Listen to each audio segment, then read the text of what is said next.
Assalamualaikum warahmatullahi wabarakatuh. Kembali lagi Bapak Ibu, para kader PKK dari Kelurahan Ragunan.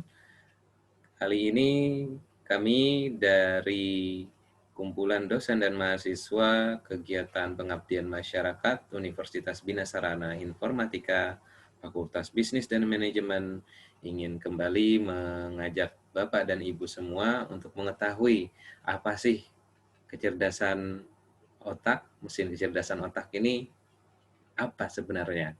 Yuk, yang penasaran silahkan simak slide berikut ini. Jadi, Bapak dan Ibu tentunya pernah mendengar bagaimana setiap manusia ini dikategorikan melalui eh, berbagai macam karakteristik, khususnya karakteristik dengan metode Stephen. Stephen adalah metode untuk mengenali potensi unggul seseorang sehingga kita mengetahui jenis apa yang sesuai dengan metode yang bisa kita dekati. Jadi begitu kita tahu masalahnya A, ya kita bisa menyelesaikan masalah A tersebut. Kalau kita nggak tahu masalahnya, apa yang bisa kita selesaikan? Kita nggak bisa menebak-nebak seperti itu.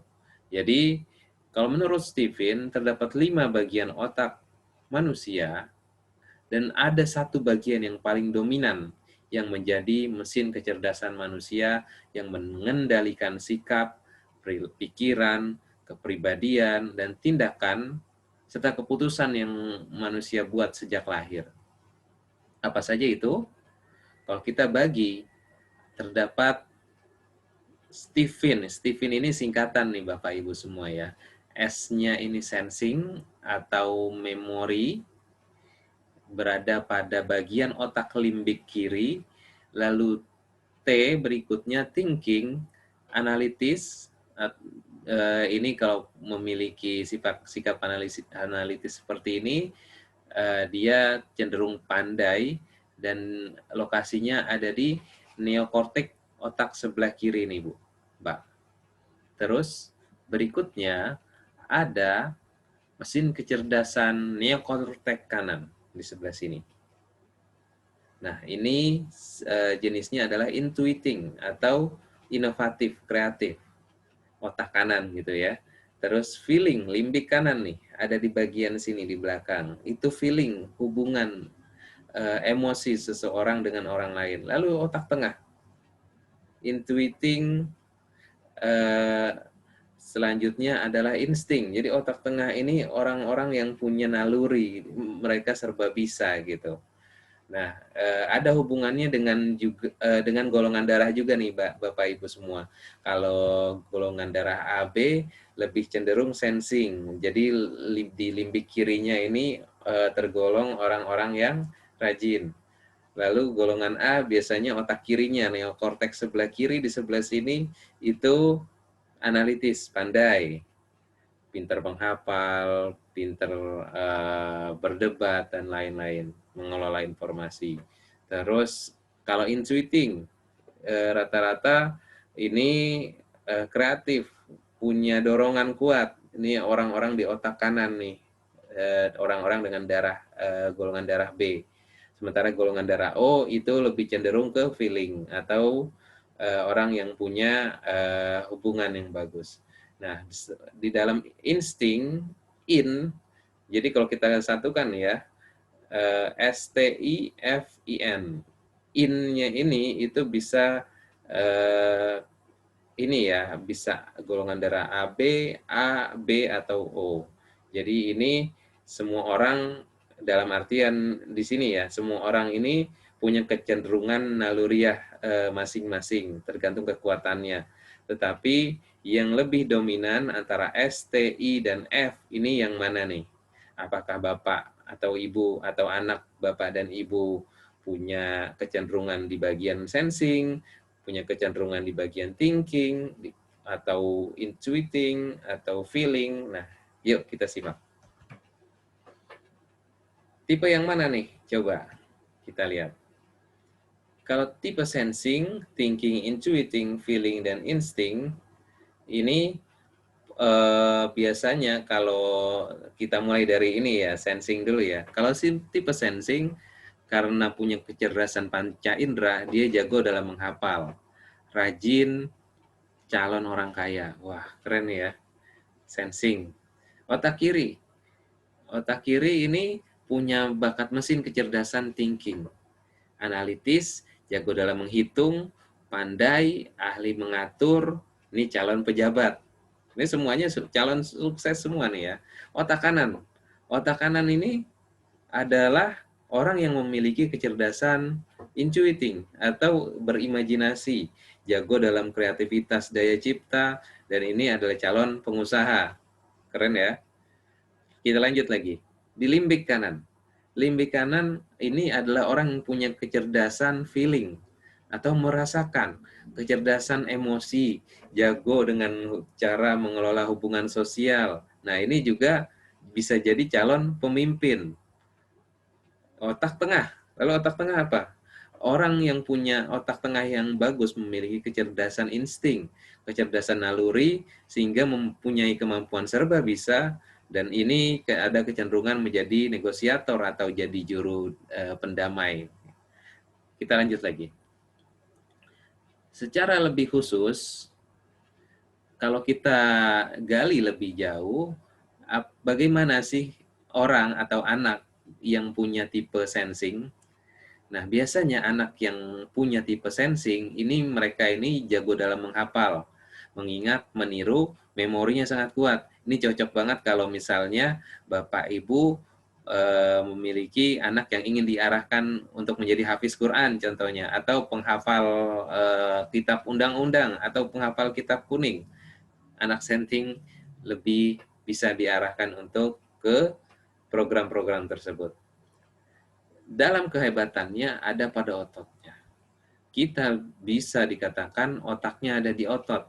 Oleh karena itu, dalam belajar sebaiknya melibatkan otot, bisa dengan cara menyentuh atau memperagakan. Anak sensing fokus pada penyerapan informasi melalui panca indera, lewat mata, telinga. Oleh karena itu, menggunakan alat peraga akan sangat membantu nih Bapak Ibu semua. Kebiasaan tipe sensing adalah suka bermain. Jadi bermainlah dalam belajar. Sambil ngerjain PR, Bapak Ibu bisa membantu anak-anak Bapak Ibu mungkin membelikan mainan tertentu dan sambil mempraktekkan misalnya PR-nya tentang mengukur kecepatan. Bapak Ibu bisa membelikan mobil-mobilan remote control dan memajukan dan memundurkan remote control tersebut dan memperlihatkan bagaimana perasaan memperagakan hal tersebut ini dapat diserap secara langsung oleh anak bertipe sensing. Nah, kunci suksesnya apa untuk anak tipe sensing ini? Kunci suksesnya adalah rajin. Jadi semakin sering Bapak Ibu melatih anak tersebut, Bapak Ibu akan mendapatkan hasil yang lebih baik.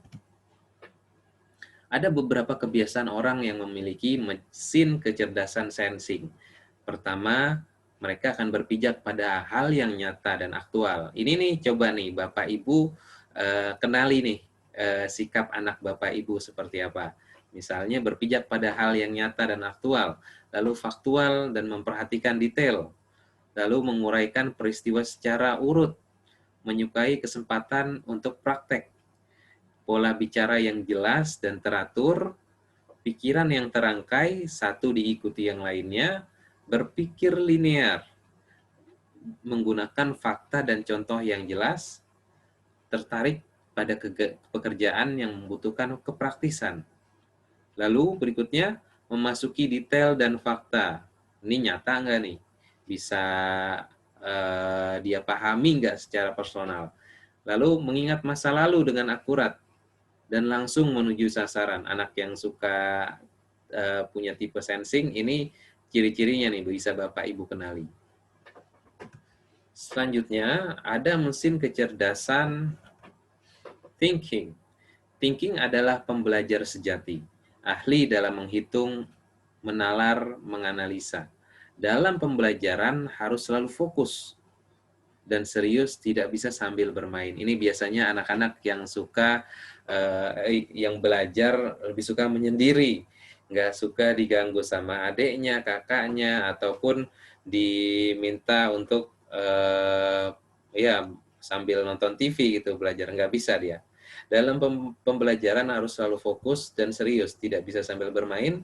Jika ada gangguan dari luar, akan menghilangkan fokus, sehingga proses belajarnya akan terganggu. Sebagian banyaknya orang-orang bertipe thinking adalah orang-orang dengan IQ yang tinggi, yang bagus. Sangat cocok mereka ini dimasukkan ke dalam sekolah-sekolah unggulan nih. Mereka bisa bersaing dengan anak-anak pintar lainnya. Lalu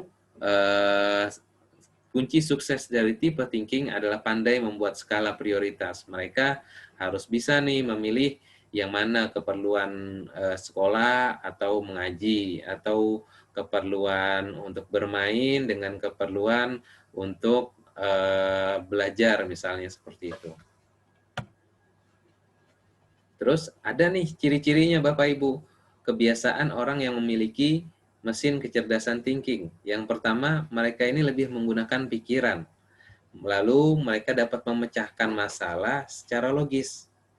Selain itu, mereka juga melakukan analisa tanpa mempertimbangkan pribadi. Mau dia dewasa atau anak-anak, dia tidak pandang bulu seperti itu. Menghargai sesuatu yang masuk akal. Lalu dia adil dalam keputusannya yang didasarkan pada kriteria yang objektif. Nih anaknya nggak pilih-pilih, mamanya yang salah ya dia langsung membenarkan ayahnya. Kalau ayahnya yang salah, dia memilih mamanya seperti itu. Lalu dia dingin, menjaga jarak dengan orang lain. Ini cenderung suka main kalau main masak-masakan maunya main sendiri gitu ya. Kalau main mobil-mobilan mainnya sendirian gitu. Ini Bapak dan Ibu bisa mengenalinya secara langsung ya. Selain itu, dia suka berargumen dan berdebat dengan sebagai panggilan kritis. Lalu jarang bertanya bila waktu tidak memungkinkan. Setelah itu dia menunjukkan data, dia mampu bisa memperlihatkan histori-histori nih. Ini kemarin saya dijanjikan sama ayah saya untuk beli mobil-mobilan misalnya. Lalu dia bisa menagihnya lagi walaupun hal itu sudah lama sekali kita sampaikan. Ini adalah tipikal anak yang punya kecerdasan mesin thinking. Terus dia menggunakan bahasa yang tidak pribadi. Selain itu percaya diri, mengatasnamakan diri sendiri, lebih seperti sikap pria nih. Peluangnya 65%. Jadi maksudnya kalau ada anak Bapak Ibu yang mungkin agak ketomboy-tomboyan sedikit, ini bisa berpotensi juga ke dalam mesin kecerdasan thinking. Lalu selanjutnya, kita bahas tentang intuiting. Intuiting ini biasanya adalah orang-orang yang sangat senang berimajinasi atau berfantasi. Dia suka menghayal, dia suka hidup dalam khayalan mereka. Ayah, ada pocong di sebelah sana. Mama, ada monyet di sebelah sana. Padahal nggak ada. Dia suka berfantasi, tapi dia juga mampu merangkai kata-kata yang indah. Ini orang yang intuiting ini mempunyai kekuatan dalam berkata-kata ya. Jadi dia mampu menggerakkan orang lain dengan kata-katanya. Nah, kata-kata yang mereka ucapkan sesungguhnya mungkin hanyalah yang biasa, tapi mereka punya aura untuk menyampaikan hal ini dari hati gitu. Nah, anak-anak dengan tipe ini mempunyai kelebihan pada imajinasi, kreativitas, daya cipta, dan membuat terobosan baru Bapak Ibu nih. Jadi mereka bisa membuat produk-produk baru yang sesuai tren. Ini yang cukup menjadi tantangan kita semua ya. Apalagi misalnya kita menghadapi era gadget sekarang.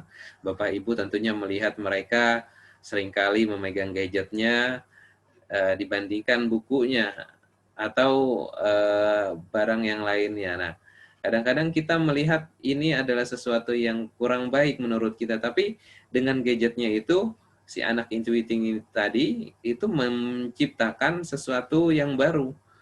Misalnya dia suka mencoba-coba install aplikasi baru di handphonenya atau membuka website-website yang tidak dia ketahui sebelumnya. Nah, ini rasa keingintahuannya ini nih yang perlu kita pelihara dan diarahkan ke dalam tempat yang sesuai, tempat yang baik. Nah, mereka punya kreativitas dan daya cipta. Kunci suksesnya apa? Tipe intuiting adalah memperbaiki kualitas. Jadi mungkin dia suka buat hal yang seenaknya, seadanya gitu kan. Nah, terus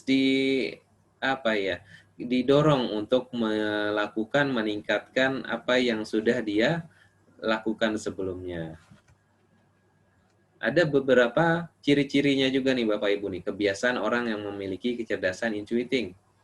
Dia suka mengelola informasi berdasarkan intuisinya. Jadi mungkin dia mendengar berita corona misalnya, tapi karena dia punya intuisi, saya nggak apa-apa keluar rumah setiap hari, nggak pakai masker, saya sehat-sehat aja. Nah ini bisa diperiksa juga, mungkin mereka yang suka mengabaikan informasi tanpa karena yang berasal dari dirinya sendiri, ini bisa dikategorikan sebagai orang yang punya tipe mesin kecerdasan intuisi.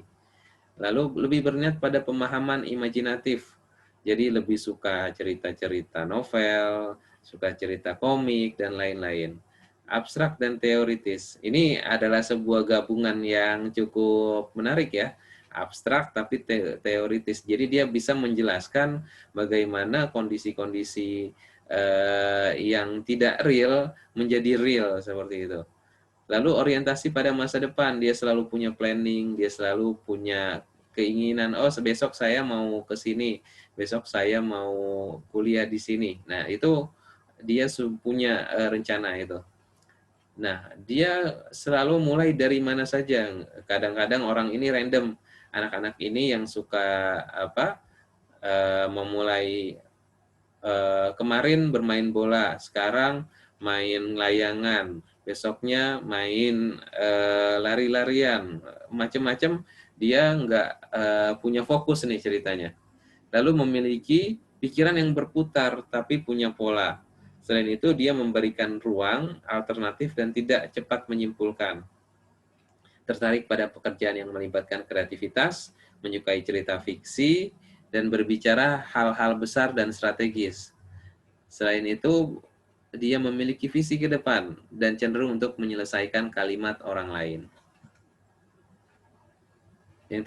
Yang berikutnya adalah feeling. Feeling adalah orang yang sangat penuh perasaan, selalu memikirkan perasaan orang lain, dan mudah iba bila melihat orang lain kesusahan. Ini anaknya ini ya, perasa gitu. Jadi kalau dibentak sedikit, dia langsung nangis. Kalau disuruh sesuatu yang dia nggak mau, dia langsung ngamuk gitu, tantrum. Nah ini orang dengan tipe ini juga termasuk orang yang pandai berdandan atau berpenampilan. Bagi mereka penampilan adalah nomor satu. Pesan pertama yang muncul dari lawan jenis adalah penting bagi mereka. Mereka mulai gelisah ketika orang lain mulai berkomentar tentang penampilan mereka yang mungkin dianggap kurang bagus. Biasanya nih, kalau Bapak Ibu punya remaja-remaja, anak remaja di rumah, mereka sudah mulai bersolek, sudah mulai pakai parfum, sudah mulai pakai minyak rambut untuk yang laki-laki, sudah mulai, punya gaya macam-macam. Nah, ini mereka sedang berupaya untuk mencari pengakuan dari luar, bagaimana mereka bisa diterima oleh orang banyak di tempat pergaulan mereka ya tentunya. Orang feeling ini biasanya orangnya modis, pandai dalam mendekorasi tempat-tempat untuk berpesta atau yang lainnya. Untuk bukan cuma berpesta, misalnya ada kegiatan khusus, ada ya apapun itu, dia suka melakukan penataan. Feeling, orang-orangnya ini sukanya gampang diajak keluar, outgoing, santai, seperti kata di slide ini seperti Kabayan. dan suka ngomong. Jadi anak-anak yang gampang cas-cis ini bisa kita kategorikan sebagai anak yang memiliki tipe feeling. Seringkali kalau di tes IQ, mereka punya IQ yang kurang bagus. Tapi bukan berarti mereka nggak pintar ya Bapak Ibu ya. Mereka punya kepintarannya tersendiri di bagian yang lain. Nggak semua siswa kita pukul rata pintar matematika, pintar bahasa Indonesia dengan nilai raport 8, 8, 8, semuanya 8 atau 9 semua. Tapi tidak bisa kita bilang orang ini ahlinya di sini, nggak bisa. Jadi harus coba dicek dengan menggunakan metode Stephen ini. Lalu selain itu yang perlu diperhatikan adalah metode belajarnya. Tipe ini banyak belajar melalui telinga. Ini auditory ya, dan akan menyerap mentah apa yang didengarnya bila melalui rekaman MP3. Ini enak banget nih kalau misalnya kita menasihati anak-anak seperti ini dari hati, ini biasanya langsung diterima oleh mereka. Yang paling disukai adalah diskusi auditori karena bisa menyalurkan dua kehebatannya, yaitu suka ngomong dan menyerapkan atau penyerapan pendengaran yang di atas rata-rata. Ada tipe kebiasaan mereka ya. Jadi pertama mereka sering menggunakan perasaan, baperan. Ini ciri-cirinya anak-anak yang feeling, orang-orang yang feeling. Ingin menyenangkan orang lain, terus ingin selalu memimpin, menghargai perasaan orang lain, mengambil keputusan dengan mempertimbangkan akibatnya terhadap orang lain. Selain itu, ia suka bekerja sama di komunitas sosial yang baik, menghindari argumen, konflik, dan konfrontasi. Perasaan mereka mudah sakit dan dendam. Bertanya jika memungkinkan, mampu menunjukkan kekaguman dan emosional, menggunakan kata-kata yang berharga, dan lebih seperti sikap wanita. Ini yang anaknya laki-laki mungkin agak ke perempuan-perempuanan, mungkin perlu dicek tipikalnya, apakah feelingnya lebih kuat, dan nggak masalah.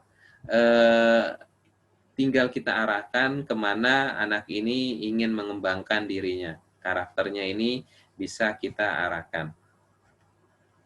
Selanjutnya, yang terakhir, insting. Orang insting termasuk orang yang paling bisa jadi penengah. Dalam suatu pertengkaran, dia lebih memilih untuk tidak memihak salah satu di antaranya. Walaupun terkadang ia mengetahui mana yang salah dan tidak. Orang dengan tipe ini adalah orang yang suka berkorban, Bapak Ibu. Perfeksionis, cepat marah, tapi tidak juga cepat sekali sakit hati. Dia cepat menjadi baik, bahkan lebih baik dari sebelumnya. Dijelaskan juga bahwa orang insting tidak punya kekurangan, dia pun bahkan tidak punya kelebihan. Jadi orangnya sedang-sedang aja, santuy gitu ya, nggak terlalu pintar matematika, nggak terlalu pintar seni, nggak terlalu pintar menggambar. Dia biasa-biasa aja. Tapi kita perlu melihat lagi apa nih cara kerja otaknya. Jadi mereka seringkali berpikir secara mendalam gitu ya, lama gitu kan, karena mereka selalu mempertimbangkan segala sesuatunya dari berbagai sisi. Ini tipe yang bisa dibilang the most wanted person. Jadi sulit ditemukan nih Bapak Ibu. Insting ini kekurangannya dia nggak bisa fokus dalam memiliki sebuah keahlian. Nanti pengen ini, pengen itu. Dia pengen sekolah di A, lalu dia tahun depannya pindah ke B. Ini yang perlu dikaji, kita lihat apakah anak ini tipikalnya insting. Karena dia mencari kebahagiaan. Intinya orang insting ini adalah orang yang nggak suka macam-macam ya. Nah, ada ciri-cirinya kebiasaan dari orang-orang yang bertipe mesin kecerdasan insting. Pertama, dia suka bereaksi secara spontan, Bapak Ibu. Dia mengolah informasi menggunakan naluri, mengingat hal-hal yang berkesan, orientasi pada mencari kebahagiaan. Ini biasanya anak-anak yang suka berbahagia bermain sama teman-temannya di warnet sampai pagi. Ini bisa dilihat, dicek apakah dia bertipe insting. Lalu dia mempunyai pikiran sederhana, polos, dan gak aneh-aneh. Keterampilannya semuanya jago. Bisa main laptop, bisa benerin komputer, bisa ngatur handphone, dan lain-lain. Tidak suka konflik, traumatik dengan kejadian yang menyakitkan, dan mudah beradaptasi. Nah, Selanjutnya, bagaimana dengan kebiasaan belajarnya? Kalau misalnya punya anak sensing, sebaiknya bagaimana nih kita arahkan supaya belajar di rumah jadi lebih efektif? Karena anak sensing adalah peniru, pengingat yang baik dan sangat energik, maka jagalah anak sensing dari lingkungannya dan berilah dia ruang gerak karena dia suka sekali bermain dengan ototnya. Anak yang senang tampil tapi kurang memiliki kepercayaan diri, maka latih dan berilah dia panggung. Namun jangan mengkritik di depan orang banyak ya Bapak Ibu ya, jika tidak mau membuatnya nanti jadi trauma atau mogok tampil. Jika anak sensing melakukan kesalahan, langsung ditegur. Sebab dia tidak mempan dengan sindiran-sindiran. Langsung aja.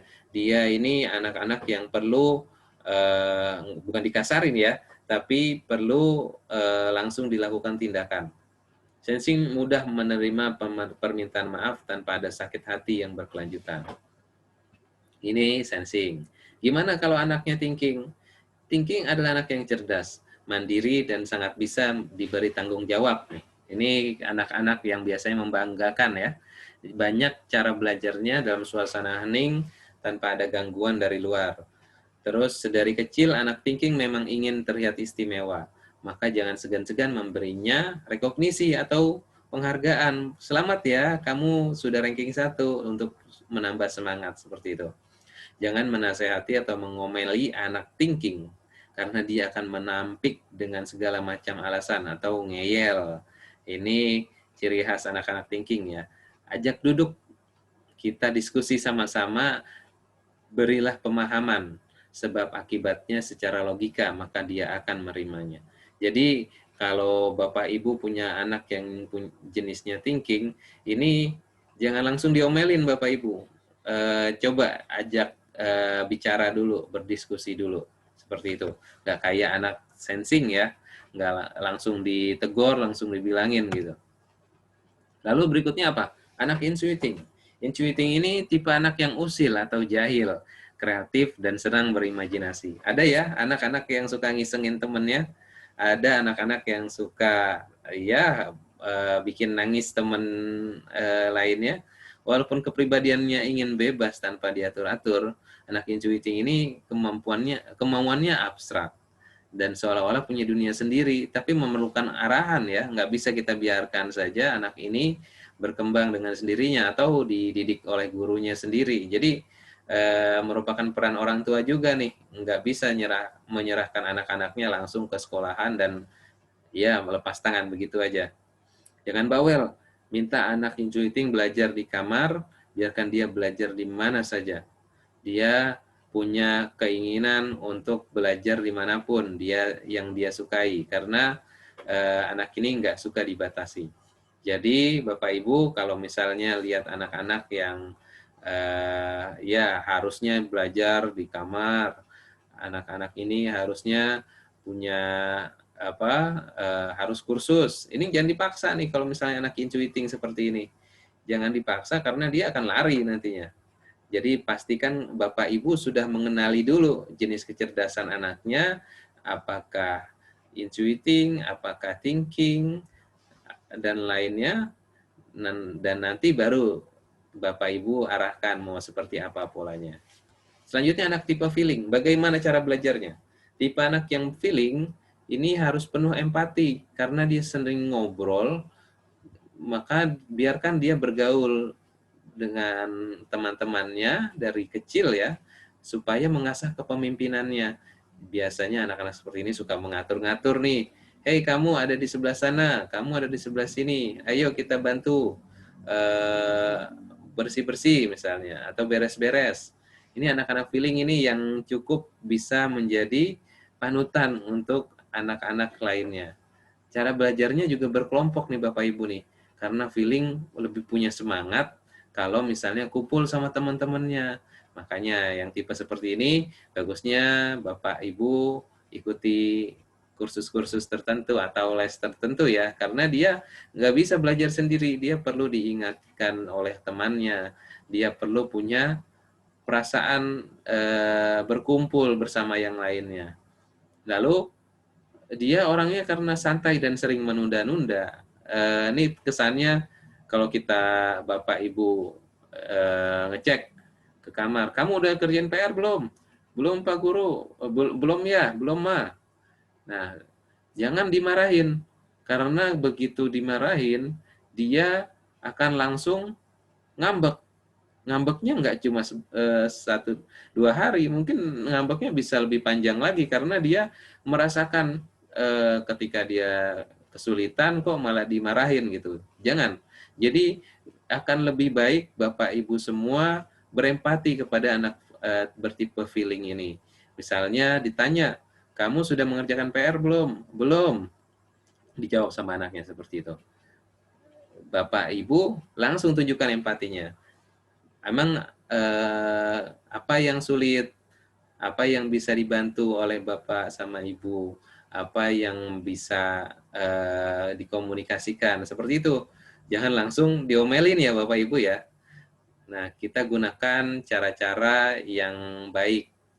Terlebih kalau kita bisa bercerita, misalnya bercerita pengalaman Bapak Ibu dahulu, gimana belajarnya, sulitnya belajar, menggunakan petromak mungkin, harus menunggu listrik menyala dalam jangka waktu yang sebentar. Seperti itu diceritakan aja supaya si anak feeling ini merasa bersyukur saat ini dia belajar dengan kondisi yang lebih baik. Berikutnya adalah tipe anak insting. Ini yang menarik. Tipe anak yang meledak-ledak, tapi tidak berlama-lama. Hanya spontan aja. Walaupun begitu, anak insting suka dengan ketenangan dan kedamaian. Karena dia cenderung menghindari konflik. Dia nggak mau nih, karena besok tugasnya harus dikumpulkan, dia maunya diselesaikan sekarang karena dia nggak ingin diomelin sama gurunya besok. Anak yang simple, sehingga tidak perlu memarahinya atau berkata yang berbelit-belit. Langsung aja to the point. Dengan bahasa yang lembut, anak insting akan cepat menurut. Enak ya, punya anak seperti ini ya. Cara belajarnya adalah sambil nonton TV, sambil dengar musik, sambil ini itu, sambil main sepeda. Itu adalah cara dia belajar. Ada anak yang sambil diboncengin orang ayahnya diantar di sekolahan, sambil berangkat baru baca buku gitu kan, karena orangnya spontan gitu. Dan beginilah cara dia belajar, cara dia nyaman dengan cara belajarnya. Nah, ini yang perlu Bapak Ibu ketahui. Jadi nggak bisa nih dipukul rata anaknya nggak ngerjain PR, semuanya disikapi dengan cara yang sama. Ini kita sudah punya ilmu dan metodenya, sekarang tinggal kita manage, kita lakukan manajemen terhadap anak-anak kita di rumah, bagaimana agar mereka bisa sukses ke depannya, bisa menjadi figur atau karakter yang berguna buat orang lain. Baik Bapak Ibu semua, selanjutnya nanti ada tes.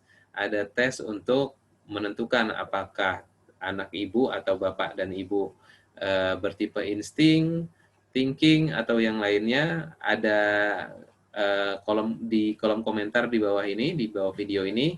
Silakan Bapak Ibu klik, lalu download gambarnya dan tandai jika Bapak Ibu lebih cenderung untuk memilih opsi di formulir tersebut. Kita berikan 4 opsi, jadi 4 kolom ya, 4 kolom seperti ini. Kalau saya ilustrasikan 4 kolom seperti ini. Sebentar. Jadi 4 kolom ini Bapak Ibu tinggal berikan tanda panah. Yang ini ke atas, misalnya saya lebih cenderung untuk memilih yang kanan atas atau memilih kanan bawah. Biar saya tunjukkan, saya tambahkan slide baru.